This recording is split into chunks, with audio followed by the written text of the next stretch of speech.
Stacey from Sweet Stamps, and I'm going to show you today how to do Stacey's sparkling stained glass technique using Cheery Lynn Dies and some other supplies. So let's start out here. We're going to start with one of the butterfly dies. This is the DL113 butterfly die, and you want to cut that out of two different pieces of paper. One we're going to use just the negative piece out of, and the other we're going to use the die. Now a lot of times when you're cutting through your paper, the paper likes to stick into those holes that should be open, and we're going to take, this is like a crafter's pick tool, and I'm just rubbing on the back side to help remove those paper bits that are cut. They're just stuck inside of that paper. This is just a little quicker way than poking them all one at a time from the front. This one we want to make sure we have all of those little paper pieces removed because we want to have all those holes that's going to act as our stained glass area. We're going to take the cutout piece and put it inside the negative piece. Okay. And you want to flip this over. You want to work on a surface that is not paper, so I use something plastic or metal. And I am on the back side now. I want to make sure that that stayed in there all the way. I'm using 2.5 inch wide score tape, and this is really sticky tape like red liner tape, but you can tear it by hand because it has a paper backing. So I'm just going to put that down.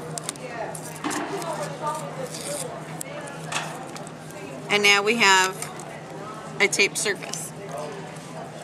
Those holes are going to be sticky, so we're going to take some ultrafine glitter, and this is just a Sparkly Sweet is the name that we have on this.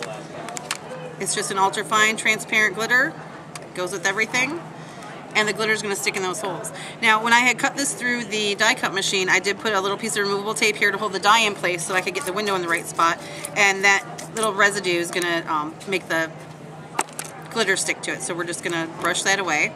Now we're going to make our stained glass backing, and to do that we're going to flip this over again, pull the liner off of the tape,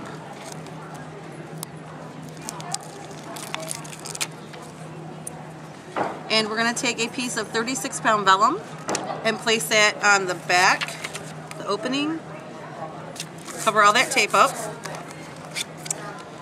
and then we'll just take scissors and trim that out.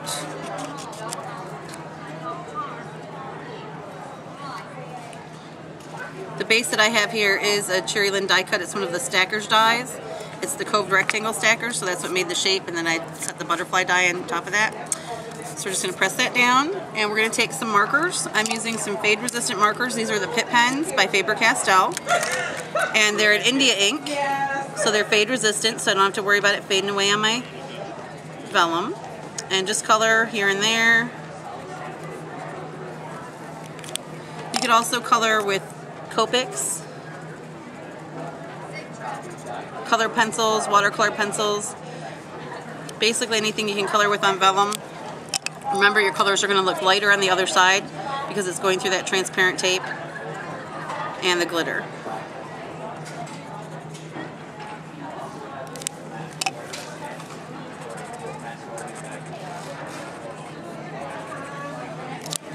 More color here. And this works great with any of the Cheery Lynn frame dies, the dragonflies, the butterflies. And then when you're done, follow me. Stained glass. Now when you're ready to mount this on a card to send, you'll want to put it on a lighter base, light card base, like so. So when you mail it off, they're going to see all that beautiful stained glass.